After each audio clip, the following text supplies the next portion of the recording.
मैं अशोक कुमार सनोप सुंदरलाल बीकानेर निवासी। वर्तमान में मैं चूरू के बिदासर ब्लॉक में लेवल 2 विषय उर्दू के पद पर कार्यरत हूँ और मेरे रोल नंबर है 710935।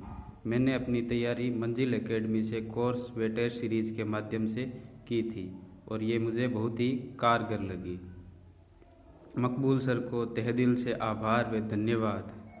उर्दू विषय से तैयारी करने वाले परीक्षार्थियों से निवेदन करना चाहूँगा कि एक बार ज़रूर मंजिल एकेडमी के प्लेटफॉर्म पर जाके ज़बरदस्त कंटेंट को देखें। अगर आपको मुनासिब लगे तो अपनी तैयारी यहाँ से जारी रखें। एक बार पुनः मंजिल एकेडमी और मकबूल सर को तहे दिल से आभार, धन्यवाद।